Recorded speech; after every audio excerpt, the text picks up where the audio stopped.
अस्सलाम वालेकुम, मैं हूँ रिमशा। मैं आप सबको अपने चैनल रिमशा रियलिटी टॉपिक में वेलकम करती हूँ। मैं आपको आज के न्यूज़ से आगाह करती हूँ। सऊदी हुकूमत ने 2 साल का मल्टीपल वीज़ा ख़त्म करके सिर्फ 1 साल का कर दिया, जिसकी हर 3 माह में तजदीद करना होगी। सऊदी हुकूमत ने विजिट वीज़ा पॉलिसी में तब्दीली कर दी है। तफसीलात के मुताबिक सऊदी हुकूमत की जानिब से जारी नई विजिट वीज़ा पॉलिसी के तहत वीज़ा 1 माह के लिए जारी किया जाएगा। 2 साल का मल्टीपल विजिट वीज़ा ख़त्म करके सिर्फ 1 साल का कर दिया गया है। पहले Saudi single entry visit visa की मियाद 6 माह की थी और हर 3 माह बाद तजदीद करवाना लाजमी था।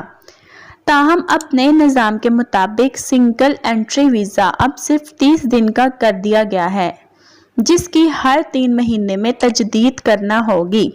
याद रहे कि गुज़िश्ता माह सऊदी वज़ारत हज ने उम्रा और हज वीज़ा फ़ीस से मुतल्लिक नुमाया तब्दीलियाँ की थी, जिसके मुताबिक 45 दिन के लिए उम्रा और हज वीज़ा की फ़ीस 300 रियाल मुकर्रर की, जबकि दोबारा उम्रा करने जाने वालों पर 2000 रियाल की शर्त ख़त्म कर दी गई थी। ख्याल रहे कि कबल अज सऊदी अरब की ई वीज़ा ममालिक में पाकिस्तान का नाम शामिल नहीं था। सऊदी अरब ने 51 ममालिक के लिए ई वीज़ा का ऐलान किया था, जिसके तहत वीज़ा होल्डर शहरी मुल्क के किसी भी हिस्से में जाने का अहल होगा। ज़राए ने बताया कि वीज़ा फ़ीस 300 रुपये $80 या 70 यूरो होगी। दरख्वास्त दहिंदा मेडिकल इंश्योरेंस फीस के लिए इजाफी 140 रुपये अदा करता है।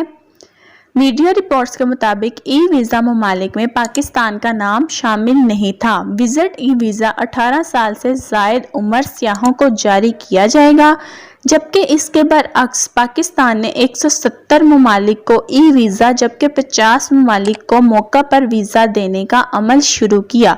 तो जिन ममालिक को वीज़ा फ्राहम किया गया, इन ममालिक की फहरिस्त में सऊदी अरब को सरफहरिस्त रखा गया था। ताहम अब सऊदी अरब ने अपनी विजिट वीज़ा पॉलिसी तब्दील करते हुए 2 साल का मल्टीपल वीज़ा ख़त्म कर दिया है। जिसने मेरे चैनल को अब तक सब्सक्राइब नहीं किया, वो मेरे चैनल को जल्द से जल्द सब्सक्राइब कर लें, ताकि आपको हर नई से नई आने वाली वीडियो की नोटिफिकेशन मिलती रहे। और बेल आइकन पर क्लिक करना मत भूलिएगा। आपका बहुत शुक्रिया।